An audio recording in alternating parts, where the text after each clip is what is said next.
मध्य भारतातली 206 फूट उंच असलेली फाउंडेशन पासून 206 फूट आणि मूर्तीचा साईज बघितला तर 162 फूट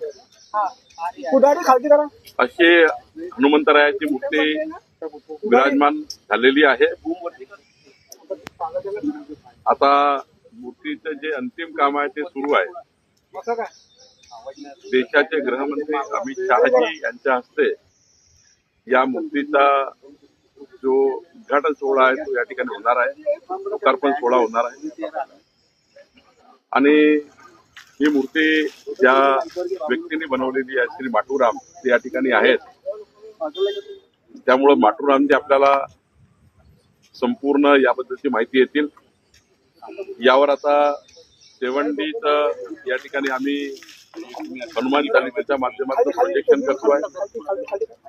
प्रोजेक्शन मध्ये हनुमान चालिसा दिसेल आणि मूर्ती वेगवेगळ्या रूपात दिसेल असं प्रोजेक्शन आम्ही या ठिकाणी करतोय।